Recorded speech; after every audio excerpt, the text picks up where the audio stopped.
Numbers 22:1. Then the Israelites traveled to the plains of Moab and camped along the Jordan across from Jericho. Now Balak son of Zippor saw all that Israel had done to the Amorites. And Moab was terrified because there were so many people. Indeed, Moab was filled with dread because of the Israelites. The Moabites said to the elders of Midian, "This horde is going to lick up everything around us, as an ox licks up the grass of the field." So Balak son of Zippor, who was king of Moab at that time, sent messengers to summon Balaam son of Beor, who was at Pethor, near the Euphrates River, in his native land. Balak said, "A people has come out of Egypt, they cover the face of the land and have settled next to me. Now come and put a curse on these people, because they are too powerful for me. Perhaps then I will be able to defeat them and drive them out of the land. For I know that whoever you bless is blessed, and whoever you curse is cursed." The elders of Moab and Midian left, taking with them the fee for divination. When they came to Balaam, they told him what Balak had said. "Spend the night here," Balaam said to them, "and I will report back to you with the answer the Lord gives me." So the Moabite officials stayed with him. God came to Balaam and asked, "Who are these men with you?" Balaam said to God, "Balak son of Zippor, king of Moab, sent me this message. A people that has come out of Egypt covers the face of the land. Now come and put a curse on them for me.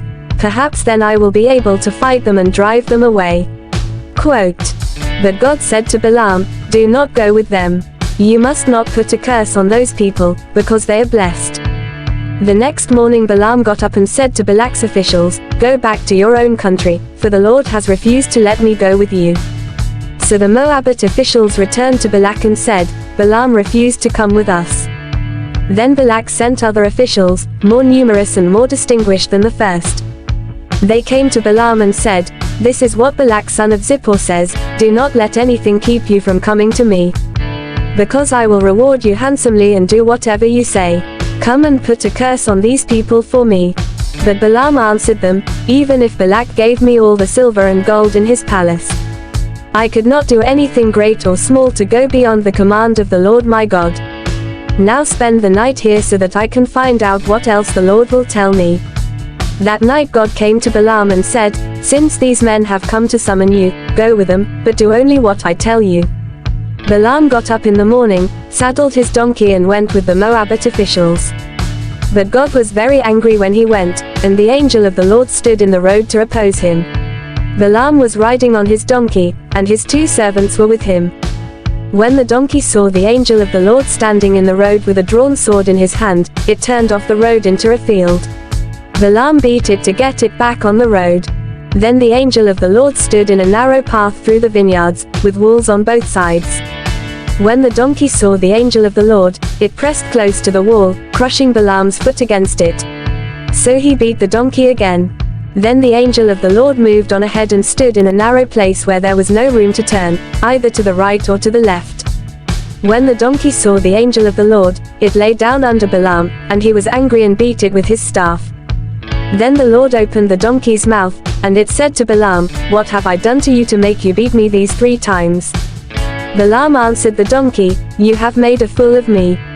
If only I had a sword in my hand, I would kill you right now." The donkey said to Balaam, "Am I not your own donkey, which you have always ridden, to this day? Have I been in the habit of doing this to you?" "No," he said. Then the Lord opened Balaam's eyes, and he saw the angel of the Lord standing in the road with his sword drawn.